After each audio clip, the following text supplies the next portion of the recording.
Hi guys! Welcome back to Bona's Kitchen. Today, we will make Ube Buchi. Ube Buchi is a Filipino treat made of glutinous rice flour, stuffed with sweet ube filling, and coated with sesame seeds. Let's get cooking!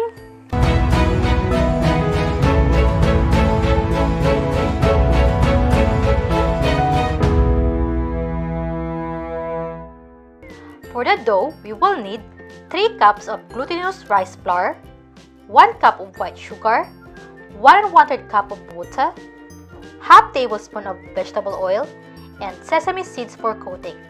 For the ube halaya, we will need 1 can of evaporated milk, 1 can of coconut milk, 1 can of condensed milk, half cup of white sugar, purple food coloring optional, 500 grams of grated ube, and 1/4 cup of unsalted butter. You can also check the full list of ingredients in the description below. In a pan over medium heat, add the grated ube,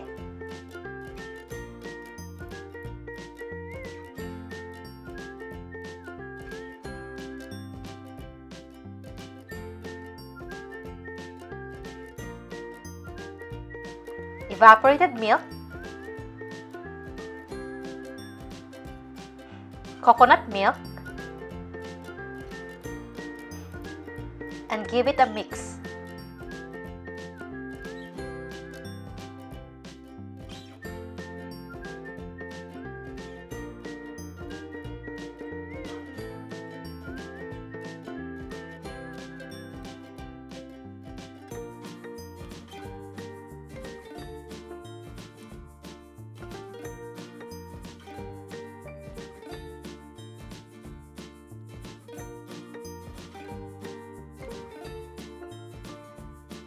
Add in the condensed milk,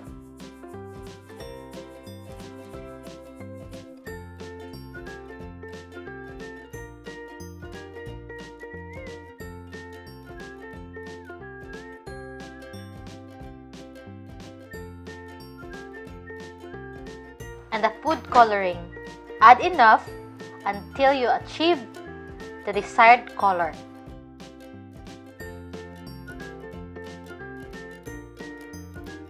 Now, add the sugar,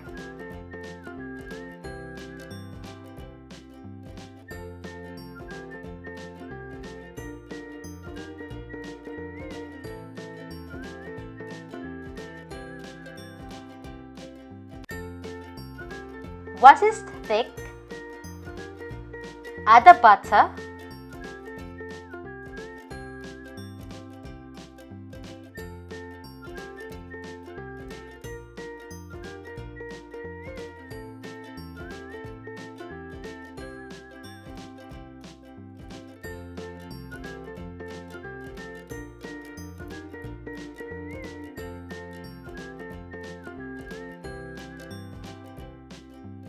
and continue cooking until it pulls slightly from the sides of the pan, just like this.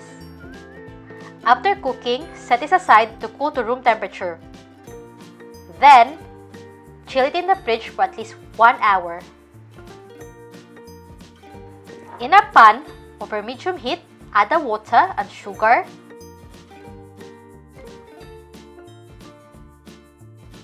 mix them together and let it boil.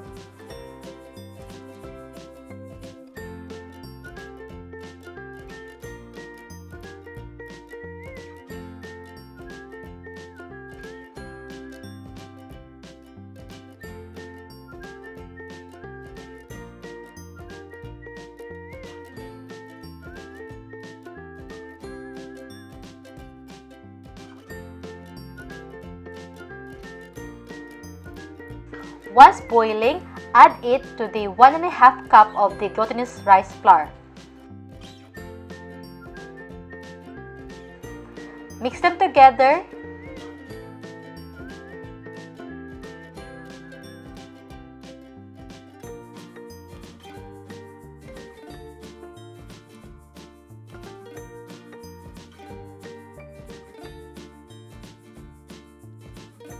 Then, add the remaining 1½ cup of glutinous rice flour and continue mixing.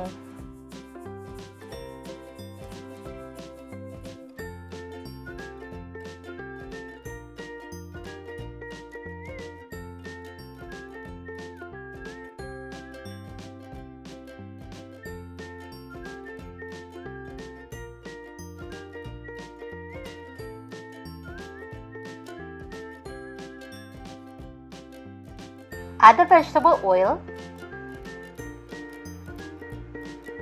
And using your clean hands, knead the dough until they are all gathered together.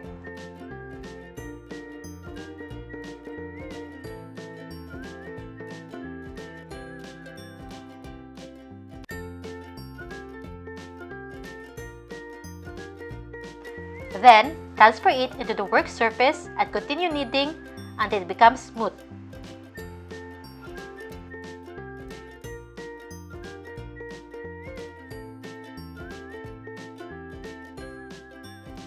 After kneading, cut it into half, shape it into a log,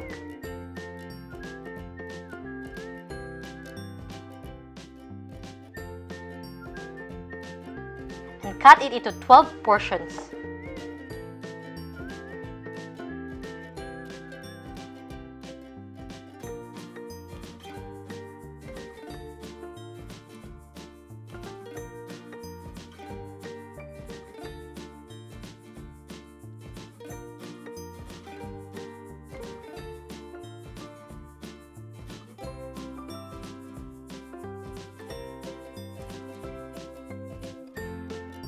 Then, shape each portion into a ball.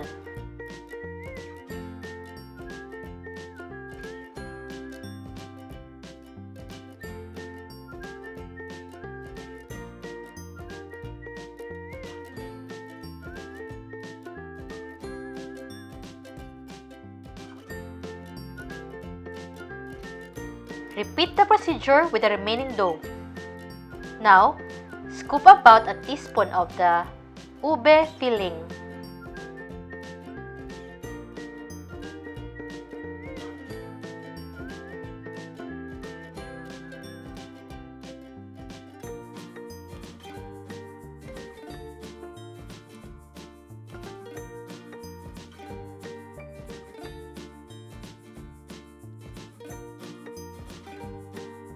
Now, flatten the dough .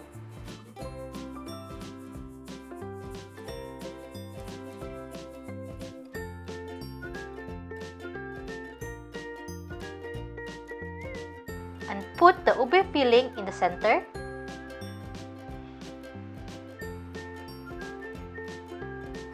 And cover it.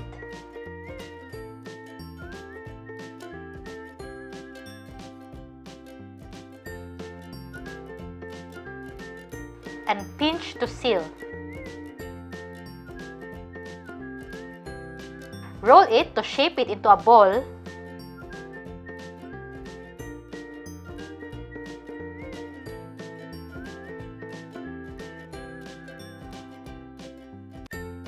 And coat it with sesame seeds.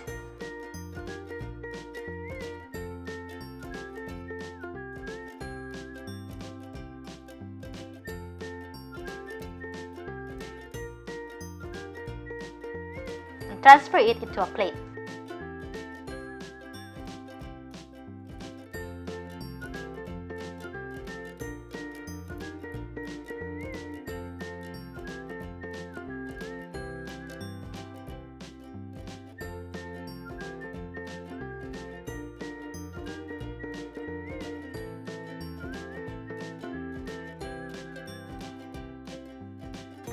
Now, fry the buchi until it becomes golden brown. Make sure that it is in low to medium heat. Once it's golden brown, remove it and drain the excess oil. And here's our finished product! Ube Buchi is soft, chewy, and delicious with ube filling. I hope you're going to try this recipe. And this is what it looks like inside.